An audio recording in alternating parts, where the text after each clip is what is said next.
was left alone to deal with. Bonjour tout le monde, aujourd'hui je vais faire une suggestion de Angela Di Lillo, puis c'est sur la dépression ou le suicide. Elle dit « J'aimerais vraiment entendre ce que tu as vécu ». Donc, tout de suite je vais vous dire que ça va être une vidéo qui va être plus que 5 minutes. Je considère que c'est quand même un sujet qui mérite plus que 5 minutes de temps, puis qui va être excessivement difficile à faire en 5 minutes, je pense. J'en avais déjà parlé un petit peu dans une vidéo que j'avais faite sur la prévention la semaine de la prévention du suicide. Puis j'ai remis mon chandail, j'ai mis un autre chandail de la collection To Write Love on Her Arms parce que justement c'est un organisme qui est là pour la prévention du suicide puis du self-harm, comment ça s'appelle? Je sais pas comment ça s'appelle en français, mais tu sais de... comment ça s'appelle? Le cutting, ça s'appelle pas en français, mais tout ce qui est de se blesser soi-même quand on sent qu'on est à un point qu'on a besoin de se blesser parce qu'on est plus... Ben, en fait, c'est quelque chose que j'ai pas vécu, que j'essaye de... J'ai écouté récemment le film To Write Love on Her Arm, j'avais super hâte de le voir. C'était vraiment intéressant, j'ai super aimé ça. C'était sur voir comment l'organisme a commencé. C'est une histoire vraie, c'est l'histoire d'une fille qui était... C'était quoi, je vais pas dire la mauvaise... bipolaire? Étais-tu bipolaire? Je pense qu'elle était bipolar. Je pense. Non, je me rappelle plus. En tout cas, je me rappelle pas c'est quoi la maladie qu'elle avait, mais elle a été diagnostiquée très jeune. Puis il est arrivé un événement dans sa vie qui a vraiment été déclencheur pour elle, qui a commencé... même avant l'événement, si je me trompe pas, elle avait déjà commencé à se couper les bras, dans le fond, parce que... de ce que je comprends, de ce que j'ai pu lire, puis de ce que j'ai pu voir dans des documentaires puis des trucs comme ça, c'est quand tu deviens que t'as tellement mal comme à l'intérieur que t'as besoin de ce mal physique-là pour... C'est rendu que ça te fait du bien, c'est rendu nécessaire. Si je comprends bien, c'est quelque chose que je peux pas vraiment parler parce que c'est pas quelque chose que j'ai vécu. Puis je peux pas non plus nécessairement parler comme de la dépression parce que c'est un mot que je trouve qu'il faut pas dire à la légère. Puis je n'ai jamais fait de dépression comme telle. C'est vraiment une condition, je pense que c'est vraiment une condition médicale, là, une dépression. C'est pas quelque chose que j'ai fait. Je peux vous dire que j'ai eu des excessivement énormes moments très noirs dans ma vie, dans ma tête. Mais je suis jamais allée, j'ai jamais fait une dépression à proprement parler. Mais c'est fou parce que j'ai lu la question puis je me suis dit, ah là, je suis tellement dans une bonne place dans ma vie que je vais pouvoir vous parler de... C'est quoi de... Tu sais, comme toutes les vidéos It Gets Better, il y a une grosse campagne là-dessus. Puis quand on regarde ces vidéos-là, moi, à un moment donné, il me tapait ses nerfs parce que, ok, It Gets Better, peut-être que ça a été mieux un jour pour cette personne-là. Il y a beaucoup de personnalités qui ont fait ça, autant des acteurs que des... plein de gens connus là, qui ont fait ces vidéos-là. Puis c'était comme, ok, ça devient mieux à un moment donné. Mais quand t'es rendu... tu sais, là, j'étais rendue... Quand j'ai regardé ça puis que je me sentais comme ça, je pense peut-être vers 28 ans. Ouais, 28, là j'ai 29, on s'entend. Puis je regardais ça, puis j'étais comme, ok, mais what if ça arrive pas un moment donné que ça va mieux? Qu'est-ce que tu fais si tu restes stock dans c'est quoi le contraire du bonheur? Dans ce malheur-là? Si tu restes stock, t'es pris à être malheureuse, t'es pris pendant aussi longtemps, là, rendu à 28 ans, c'est comme... Pour moi, c'était long, là. Tu sais, à un moment donné, le monde, ils ont beaucoup ça, cette campagne-là, pour dire que ça devient mieux après le secondaire, vu que le secondaire est très difficile pour beaucoup de gens, pour beaucoup de jeunes. Mais là, j'étais comme, mais là, rendu à l'âge que je suis, c'est supposé avoir commencé à mieux aller, là. Quand est-ce que ça commence à vraiment, tu sais, comme, vraiment bien aller, mais constamment. Tu sais, que ça devient pas que ça va moins bien, puis des fois mieux, puis des fois... Quand est-ce que ça devient qu'on va juste bien? Puis je pense que je suis venue à la conclusion... Parce que là, je vous en ai parlé dans mon vidéo sur la chanson Qui, je vous disais qu'il y a pas mal d'aspects de ma vie. Ben, je m'écoutais puis je trouvais que j'exagérais peut-être un petit peu dans le sens à ce moment-là, c'était une très bonne journée. Parce que je disais que pas mal, comme, énormément tous les aspects de ma vie étaient complets, sauf un que je voyais à ce moment-là. Mais là, j'y repensais puis j'y m'écoutais en travaillant la vidéo puis j'étais comme, ok, quand même, tous les aspects de ma vie sont pas complets. C'est plutôt dans le sens où tous les aspects de ma vie, sauf un, qui est le côté amoureux, là, je pense qu'on peut s'entendre là-dessus, est en marche, je pense qu'on peut dire. En quittant, en ayant mon année sabbatique, dans ma tête, j'espère vraiment que ça va pas fonctionner. Mon plan idéal, c'est de pas retourner, parce que ça, c'était mon énorme point qui a fait que que ça allait vraiment pas, là. 7 ans au cégep, là, c'était juste beaucoup trop, là. Il est arrivé des événements qui ont fait que ça m'a énormément poussée à partir plus vite parce que c'était rendu... c'était rendu... en tout cas, c'était pas bien, là. C'était vraiment pas agréable. De moins en moins d'être là-bas. C'était, tu sais, comme quand toutes les tâches que je faisais, c'était comme... Ah, ok, je fais ça encore. Je vais recouvrir un autre livre. Puis j'étais pas passionnée par ça. Je suis pas passionnée par ça. Quand c'est un aussi gros aspect de sa vie qui va pas, c'est dur de dire qu'on va bien dans notre vie. C'était ça, mon énorme aspect qui allait pas, là. Mais pour ce qui est de... Pour toute ma vie, là, parce que ce que tu voulais savoir, c'était sur qu'est-ce que j'ai vécu, mais c'est parce que je continuais à en vivre des moments comme ça, c'est ça qui est fou. Puis j'essayais de... Je me disais, je vais vous dire maintenant que si ça va un petit peu mieux, je commence à partir sur plein d'idées. Maintenant que ça va un petit peu mieux, je vais être capable de vous dire, tu sais, ça va aller mieux, faut pas perdre espoir, c'est sûr qu'un jour, tout devient plus beau, mais bien que pas mal d'aspects que j'espérais avoir depuis très très longtemps. Puis c'est surtout, je peux vous dire, l'aspect amitié qui est vraiment comblé pour moi en ce moment, qui est un énorme aspect dans la vie de quelqu'un parce que c'est vraiment le quotidien, là, quand on a des amis sur qui on peut compter, puis qu'on peut voir à tous les jours, puis qu'on peut parler à tous les jours au quotidien, vraiment, là, c'est quelque chose qui remplit son cœur de bonheur, c'est fou. Fait que cette partie-là, c'est quelque chose que j'ai rêvé d'avoir toute ma vie, puis cette partie-là, je la sens vraiment complète en ce moment. Puis ça, c'est un énorme aspect que je sens qui est complet. Pour le côté carrière, j'ai bien la misère en ce moment. On a des projets, j'en ai parlé quelques fois, on va finir par vous en parler pour de bon. C'est commencé, il n'y a rien de garanti, on ne sait jamais. Des fois, des trucs qui pensent qu'on pense que ça va fonctionner très très bien, mais c'est quand même, ça reste encore à l'état d'un rêve, là, je pense. Mais... puis l'aspect amoureux qui est énorme, qui est pas là, que j'essaye de dire que c'est pas grave, non, mais tu sais, c'est un aspect qui est gros, là, qui est dur que ça m'affecte pas, en fait. Fait que ces deux gros aspects-là, carrière puis amoureux, rendus à mon âge, c'est de plus en plus lourd, c'est de plus en plus difficile. Puis c'est sûr que le bonheur, là, on a le contrôle là-dessus, là. C'est vraiment nous on est responsable de notre bonheur à 100%. Il y en a qui l'ont plus facile, il y en a qui l'ont moins facile. On dirait que c'est ça que je trouve ça spécial de voir des gens beaucoup plus jeunes que moi qui ont tous ces aspects-là déjà comblés. Puis je me sens vraiment comme une perdante des fois, là. C'est pour ça, quand j'ai lu la question, je vais finir par finir au moins cette idée-là. Quand j'ai lu la question, je me suis dit, je vais pouvoir vous parler puis vous dire It gets better, à un moment donné, ça va aller mieux, puis tout va être beau. Puis là, j'ai eu une Christie de rechute d'une journée où ça allait pas en tout du tout. Que je me sentais vraiment comme une perdante, là, c'est fou. Je vais pas faire ça, là, non, ok, on est correct. Mais à cause de ça, je peux vous dire, en tout cas, que la vie, c'est des ups and downs. Il y a des gros hauts puis il y a des gros bas. C'est comme les saisons, dans un sens. Parce que ça les prend, ces hauts puis ces bas-là, pour nous faire apprécier. Du moins, peut-être que ça va avec notre personnalité aussi. Les bas sont vraiment, vraiment difficiles. J'en ai eu des matins comme dans toute ma vie, là. J'en ai eu des gros moments où ça allait pas, des gros moments où je sortais pas de chez nous, où j'étais juste comme enfermée.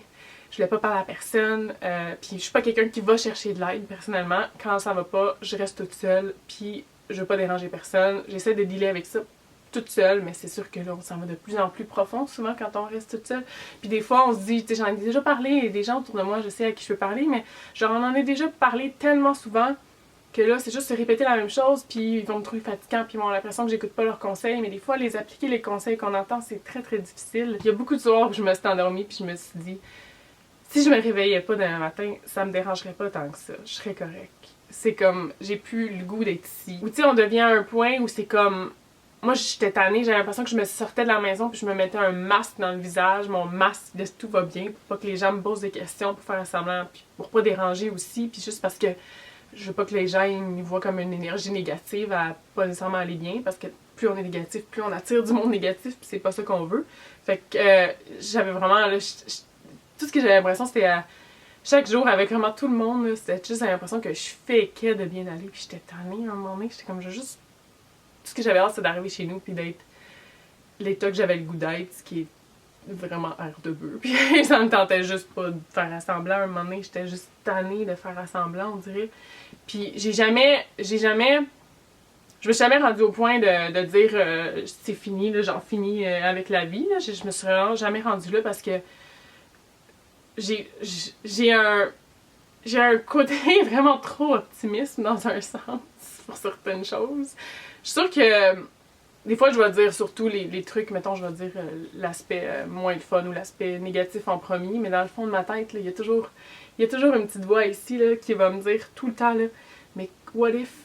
Qu'est-ce qui pourrait arriver si telle chose arrivait puis que ça finirait par bien aller ou peu importe la situation ou vraiment n'importe quelle situation, j'ai toujours le petit fond que je dis pas toujours, mais j'ai toujours un petit fond d'optimiste à quelque part ici. Fait que je suis jamais arrivée au point de dire j'en veux plus, je veux en finir avec la vie là, personnellement. J'ai jamais fait de tentative de suicide là, si on dit ça en mots là. C'est quand même vraiment intense de parler de ça, mais ça m'est arrivé de juste dire là, j'ai plus le goût de continuer, ça me tente juste plus. Mais je peux pas m'imaginer, tu sais, de partir puis de pas voir mon frère puis ma soeur devenir comme je suis tellement fière d'eux, je les aime tellement, j'ai vraiment une bonne famille, j'ai vraiment du bon monde, même quand j'avais pas d'amis, j'ai toujours eu une extrêmement bonne famille avec qui, c'est sûr là, avec n'importe quoi, il y a des ups and downs aussi là, puis il y a des choses dans la famille que j'aimerais qu'ils soient pas comme ça. Mais c'est des trucs que j'aborderai jamais parce que je considère que c'est vraiment pas approprié à ce point-là parce que c'est pas juste ma vie, là, c'est leur vie aussi. Puis ça, c'est la chose que j'ai vraiment pas de barrière là, pour ce qui est de YouTube. Je parle vraiment de tout, mais pour ça, non. Il y a des choses pour ce qui est du côté familial, les trucs qu'on a vécu puis tout. Là, ça c'est quelque chose que je toucherai jamais sur YouTube. Je vais vraiment laisser ça comme ça parce que je trouve que c'est pas approprié du tout. Mais en général, là, en général, là, parce que là, je fais juste regarder le côté négatif, là, mais pour ce qui est de ma famille, là, je suis excessivement choyée. Ils sont là pour moi. Comme je sais que chaque personne dans ma famille, je pourrais leur écrire à n'importe quelle heure du jour ou de la nuit, puis ils seraient là pour moi. Fait que je suis excessivement chanceuse pour ça. Fait que je peux pas m'imaginer leur causer une peine comme ça. On dirait que c'est ça qui m'a toujours... Je me suis toujours dit que ça allait finir par mieux aller. Ça va finir par mieux aller, même les fois là, où j'étais vraiment... J'avais pas l'impression que ça pourrait aller mieux là, quand je suis rendue à ce point-là. C'était comme je pourrais pas faire subir cette peine-là à ma famille. De savoir que je verrais pas... À ce moment-là, là, je me disais que je verrais pas les enfants, mon frère puis ma soeur. C'était comme non. Puis là je peux pas m'imaginer si j'aurais abandonné à un moment donné, puis pas pouvoir connaître Ellie. Imaginez-vous, ça c'est juste le début, là, c'est le début de notre vie dans le fond, là, on est encore au début, là, parce que mon frère, il a 18 ans, puis lui aussi, je sais, là, je vais être là pour son mariage, là. Pas son mariage, là, peu importe qu'est-ce qu'il veut faire, là, comme, je vais être là pour le voir continuer à grandir, puis je suis tellement fière de lui, le voir devenir... Il est un homme depuis qu'il a quasiment 8 ans, j'ai l'impression. Là. Des fois, là, c'est un enfant adulte un peu. Là. Mais là, il est rendu à 18, puis c'est vraiment officiellement un homme. Puis de le voir grandir, de le voir trouver sa carrière, de le voir trouver sa passion, parce que je sais que ça va arriver. Puis de le voir, juste de le voir aller, là, je suis vraiment très fière de lui. Puis, tu sais, imaginez si j'aurais abandonné, je serais pas là pour voir ça. Je serais là d'en haut, mettons, là. Mais je pourrais pas lui dire directement à quel point je suis fière, puis de Mel, puis de sa petite, puis de voir à quel point c'est comme une maman extraordinaire, là, c'est fou. Je m'attendais à rien du contraire, parce que Mel, quand elle embarque dans quelque chose, elle le fait pas à moitié, puis quand elle est embarquée dans l'aventure de devenir maman, là, je savais qu'elle le ferait pas à moitié. J'avais aucun doute de savoir que ça serait une maman extraordinaire, mais de savoir à ce point-là, je serais pas là en ce moment pour pouvoir voir ça. J'aurais pas pu prendre Ellie dans mes bras, je pourrais pas être sa marraine, je pourrais pas partager tellement de petits moments de concours de grimaces, de sons d'animaux, de voir son sourire. Je pourrais pas voir rien de ça si j'avais décidé d'abandonner. Puis à un moment donné, peut-être si vous avez pas de frères et sœurs, vous avez pas de trucs comme de gens proches comme ça, c'est nous qu'il faut se voir aller nous-mêmes, là, accomplir des choses, puis se voir aller. Puis c'est dans les petites choses qu'on accomplit qu'on devient tellement fiers. Puis on se dit, là, si j'avais abandonné, là, j'aurais pas été là pour pour me voir moi-même, pour me voir accomplir ces petites choses ou ces grandes choses-là, pour me voir comme essayer de rendre la vie des autres plus belle parce que je considère que j'essaye en tant que personne d'être la meilleure personne que je puisse être puis de rendre la vie des autres plus belle. Je fais mon gros possible du moins pour le faire puis juste de voir que je peux mettre le sourire dans le visage à quelqu'un, c'est quelque chose qui comme c'est dans ces petites choses-là qu'on se dit si on avait abandonné, j'aurais pas été là pour voir ce beau sourire-là de cette caissière-là au magasin à qui j'ai décidé de faire un beau sourire quand elle avait pas une bonne journée, puis ça l'a fait sourire aussi, tu sais. C'est comme, je me concentre beaucoup, moi, sur mon frère et ma soeur, et mes parents. Je peux pas m'imaginer d'avoir causé cette peine-là, puis de savoir qu'ils auraient perdu un enfant, parce que j'ai des extrêmement bons parents. On a nos petites histoires avec tout le monde, dans le fond, comme mes parents puis moi, on a nos petites histoires, puis des fois on s'obstine, puis des fois c'est pour pratiquement tout le temps des niaiseries. Puis je me rends compte des fois, mon Dieu, je suis un peu ingrate de m'ostiner avec eux pour des niaiseries après tout ce qu'ils m'ont donné dans ma vie. Puis, tu sais, c'est pas... j'ai pas une histoire ou une enfance qui nécessitait... Vous pouvez peut-être m'écouter puis me dire, ben oui, tu l'as eu facile, mais c'est ça, je rentrerai pas dans les détails de tout. Non, mais tu sais, mes parents sont séparés, j'avais 8 ans, puis ma soeur puis moi, on l'a pas nécessairement eu facile dans cette séparation-là. Ça a pas été dur, ça a pas été vraiment facile, puis pas du tout facile en fait. Ça a été assez marquant quand dans une vie de voir avec les histoires qu'il y a eu, puis à 8, puis ma soeur elle avait 10 ans à ce moment-là. Puis c'est ça, je rentrerai jamais dans ces détails-là, mais tu sais, juste pour vous dire qu'il y a des gens qui l'ont facile, il y a des gens qui... Puis il y a des gens qui non, là, il y a des gens qui l'ont plus dur que moi, définitivement, c'est pas un concours, là. Mais tu sais, c'est pas comme, je vous dis pas ça, là, d'un petit château où est-ce que tout est beau, puis tout est juste facile tout le temps avec moi-même, puis les problèmes que j'ai moi-même dans ma vie de tous les jours, puis c'est comme, je vous dis pas ça d'un aspect où ma vie c'est un fairy tale, c'est un conte de fées, là, pas du tout. Mais on choisit d'être heureux ou on choisit d'être malheureux, ça c'est sûr. Puis faut choisir d'être heureux dans les petites choses, puis il faut savoir le créer, notre bonheur. Puis il faut se rappeler, c'est la chose numéro 1 que j'apprends de plus en plus, faut se rappeler que la vie, c'est des hauts puis des bas. Les hauts nous fait, comme les bas nous fait apprécier les hauts, sont pas faciles à vivre, les bas des fois sont très bas. Parce que justement récemment j'en ai eu un gros là. Puis j'étais comme oh my god, ça allait vraiment pas. Mais je suis rendue à l'âge où je suis capable de me dire ça va aller mieux là. Ce bas-là, il arrive là, faut que tu le vives, faut que tu l'acceptes. En fait, j'en ai parlé à ma mère, je me suis adonnée à parler à ma mère ce soir-là, puis ça m'a vraiment fait du bien. Puis sont là les bas, mais pour nous faire apprécier les hauts. Mais il faut juste savoir qu'ils ne dureront pas pour toujours. Des fois, ça va pas bien, là. Des fois, on est vraiment lourd. Puis c'est comme pas des bons moments, là, mais ils dureront pas pour toujours, ça va passer. Puis il faut être capable de tourner ça, puis peut-être faire le devenir en haut, là, pour que ça aille un moment où ça va juste mieux. Parce qu'en bout de ligne, c'est vrai qu'on est vraiment 100% responsable de notre bonheur. Qu'on l'ait facile ou qu'on l'ait pas facile. Qui est une chose que j'ai un peu de misère à accepter ces temps-ci. Faut être capable de le créer, notre bonheur, puis on est les seuls responsables.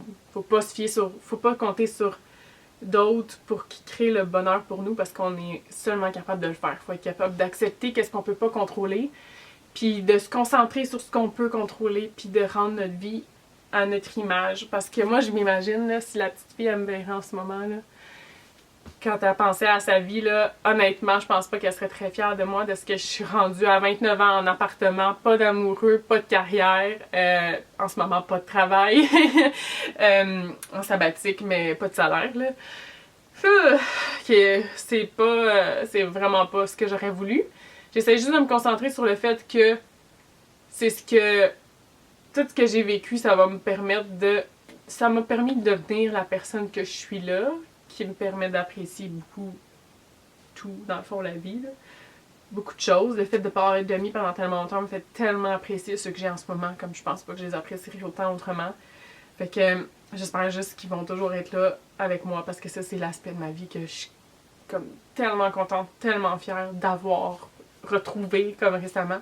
Fait que j'espère que ça répond à ta question pour ce qui est de mon expérience et tout avec la dépression et le suicide. J'espère. C'était plus long, là. Je considérais que ça valait vraiment la peine de parler de ça pendant plus longtemps. J'espère que vous avez aimé. J'espère que j'ai pas trop répété trop les mêmes choses tout le temps. Je vous dis toujours, là, si vous avez besoin, vous savez que vous pouvez m'écrire. Je suis là. Si vous sentez que vous avez personne dans votre vie sur qui vous pouvez vous compter puis vous sentir en confiance, je veux toujours que vous rappeliez que je suis cette personne-là. Définitivement. Vous pouvez m'écrire sur tous mes réseaux sociaux. J'essaie de garder de keep up. Je suis pas super bonne. J'espère que ça prendra pas trop de temps avant que je vous réponde parce que des fois, il y en a que je vois juste pas. Puis je finis par les voir un mois plus tard. Je suis comme, oh mon Dieu, mais si vous êtes à ce point-là, là, ça va donner un nom de code pour dire faut quel message vous mettiez comme titre. Mais pour être sûr que je manque pas votre message. Mais gênez-vous pas vraiment, je veux être cette ressource-là. Puis sinon, évidemment, il y a plein de ressources comme je vous avais parlé. Je vous remettrai les liens que je vous avais mis dans mon vidéo sur la semaine de la prévention du suicide. Donc, j'espère que vous avez aimé tout le monde. Je vous parle très bientôt. Bye bye!